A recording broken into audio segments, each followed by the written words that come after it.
이렇게 보신 것처럼 올가을 들어 가장 추운 날씨입니다. 두툼한 옷 꼭 챙기셔야겠는데요. 이현호 공주대 대기과학과 교수에게 자세한 설명 들어보겠습니다. 화상으로 연결돼 있습니다. 교수님 나와 계십니까? 예, 안녕하세요. 네, 안녕하십니까? 자, 오늘 아침 출근길 나서면서 깜짝 놀란 분들이 많으실 것 같습니다. 갑자기 겨울 추위가 찾아왔는데요. 지난 주말까지만 해도 포근했는데 갑자기 왜 이렇게 추워진 겁니까? 예, 그 한반도 북서쪽 우리가 시베리아 고기압이 온다고 하는 그 지역에서 계속 이제 찬 공기가 발달하고 있었습니다. 그러다가 이제 그게 주말을 지나면서 한꺼번에 이제 한반도로 밀고 들어오게 되어서 온도가 많이 내려갔고요.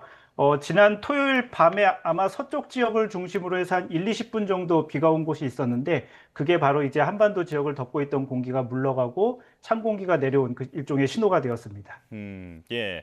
오히려 밤보다 아침이 더 춥다고 하는데 이게 복사 냉각 때문이라고요?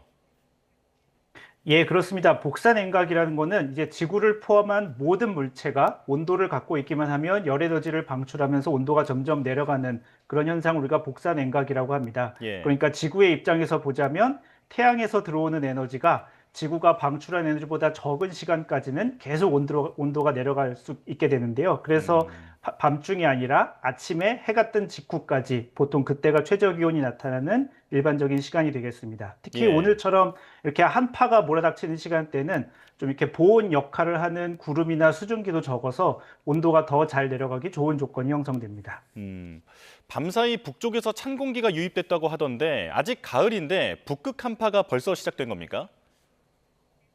예, 우리가 교과서에서 배우는 그 시베리아 고기압이라고 부르는 현상이 이제 한반도로 유입된 아주 전형적인 현상이고요. 북극에서 내려오는 찬 공기인 것은 맞습니다. 그런데 아직 이게 지속적으로 이게 영향을 미치는 것은 아니기 때문에 뭐 겨울이 음, 시작됐다 이렇게 보긴 좀 어렵고요. 우리나라에는 최근에는 좀 드물었지만 수능 즈음에 보통 이렇게 한파가 한 번씩 나타났었는데 그런 현상의 일종이라고 보면은 이해하기가 좀 더 쉬울 것 같습니다. 예. 자, 기온이 낮아진 데다가 바람까지 강하게 불어서 더 춥게 느껴지는데요. 건강을 위해서는 이 체감 온도에도 신경을 써야겠죠? 예, 그렇습니다. 이제 바람이 불면 피부의 근처에 있는 조금 따뜻한 공기를 계속 이제 환기시키는 효과가 되면서 체감 온도가 계속 낮춰지게 됩니다. 그래서 체감 온도를 우리가 어떻게 구할 수 있느냐, 이제 대기 온도랑 풍속에 따라서 어떻게 달라지는지가 좀 경험적으로 제공되고 있는데요. 예. 오늘처럼 이렇게 바람이 좀 강한 초속 10m 정도라고 생각을 하면 한 5도에서 10도 정도 낮아지고 바람이 굉장히 강한 초속 15m 정도가 되면 초속 10m일 때보다 한 3도 정도 더 내려가는 그런 체감 온도가 그렇게 됩니다. 예. 그런데 이렇게 강하게 바람이 부는 이유가 기압 경도력이 강해졌기 때문이라고 하던데 이건 어떤 현상입니까? 예, 기압 경도력에서 경도가 이제 기울기를 나타내는 말입니다. 그래서 기압이 짧은 공간 동안에 굉장히 많이 변한다는 뜻인데요. 음, 지금처럼 이렇게 시베리아 고기압이 한반도 쪽으로 쭉 확장하게 되면 온도가 낮을 뿐 아니라 굉장히 강한 고기압입니다. 그래서 이게 우리나라 부근으로 밀고 들어오게 되면 그쪽은 고기압, 우리나라 쪽은 상대적으로 저기압이 되는데 이게 굉장히 짧은 폭 안에서 기압이 급변하기 때문에 기압 경도력이 강해지게 되고 이 기압 경도력은 말 그대로 이제 공기를 누르는 힘입니다. 그래서 음, 이 짧은 공간 안에서 기압이 급변하게 되면 풍속도 더 강해지게 됩니다. 그렇군요. 전국이 대체로 맑기는 하겠지만 호남에는 눈발이 날리는 곳이 있다고 합니다. 찬바람이 아직 따뜻한 서해 바다를 만났기 때문이라고 보면 될까요?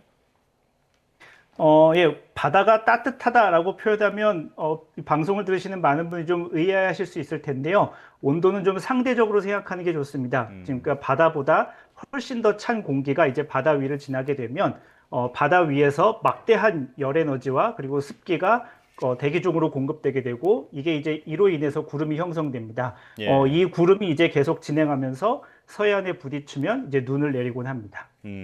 그렇다면 수도권에는 어떤 눈다운 눈은 언제쯤 볼 수 있을까요? 사실 많은 분들이 좀 궁금해하고 있는 현상일 수 있겠는데요. 아직 현재 모든 인류의 대기과학 지식을 총동원하더라도 한 일주일, 뭐 길어봐야 열흘 정도의 날씨만 알 수 있는데요. 현재까지 한 일주일 정도 날씨를 봤을 때는 수도권의 눈 예보는 현재는 없습니다. 추가적으로 요즘에 날씨가 워낙 극단적이다 보니까 이번에 눈이 오면 또 폭설이 오지 않을까 걱정도 되는데 어떻게 전망하십니까? 눈이 좀 상대적으로 일찍 온다든지, 그래서 아직 공기가 덜 건조해지기 전에 눈이 온다든지, 혹은 저기압을 동반한 눈들이 오면 일반적인 눈보다 훨씬 더 많이 오는 경향이 있습니다.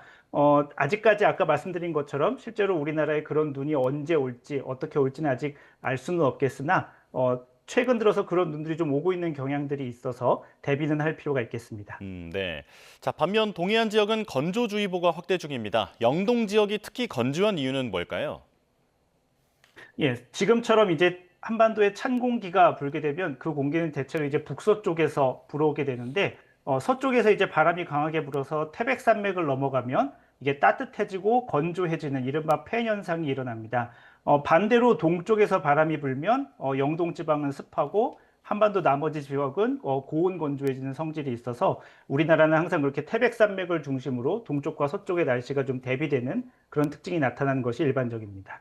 예. 지금 설명해 주신 것처럼 건조주의보에다 강풍까지 불고 있는데 산불 위험도 그만큼 커졌다고 봐야겠죠? 예, 그렇습니다. 한겨울철에는 온도가 매우 낮기 때문에 봄철보다는 조금 괜찮은 거긴 하지만 그래도 건조하고 그러니까 건조하고 바람이 잘 불기 때문에 산불의 가능성이 높다고 할 수 있습니다. 특히 어떤 이렇게 특정한 조건이 맞게 되면 산불이 확산될 가능성이 높다고 할 수 있겠습니다. 예. 그런데 대부분의 산불은 사람의 실수로 인해서 발생한다고 알고 있는데 자연 발화되는 경우도 있다고요? 우리나라에서는 사실 자연 발화의 그 확률은 높지 않습니다. 미국이라든지 호주라든지 이런 넓은 산림 지역에서는 자연 발화로 이제 산불이 일어나는 것들이 종종 보고되고 있는데요. 우리나라에서는 자연 발화로 인한 산불은 거의 발생하지 않습니다. 예. 자, 그렇다면 이번 추위가 언제까지 이어질지도 궁금합니다. 목요일부터는 기온이 점차 오른다고 하는데 어떻게 전망하십니까? 예, 우리가 보통 겨울철 날씨 사만사온이라는 말이 있습니다. 시베리아에서 내려오는 이런 찬 고기압은 뭐 블로킹이라든지 이런 다른 특별한 원인이 없다면 보통 우리나라에 한 2, 3일 정도 지나게 되면 변질돼서 동쪽으로 지나곤 합니다. 그래서 수요일에서 목요일 지나가게 되면 온도가 좀 올라갈 것으로 보여서 돌아오는 주말까지는 온도가 계속 상승하는 추세가 있겠고요. 이후 날씨는 다시 또 우리가 업데이트가 필요하겠습니다. 알겠습니다. 자, 지금까지 이현호 공주대 대기과학과 교수에게 자세한 설명 들어봤습니다. 교수님 고맙습니다. 예, 감사합니다.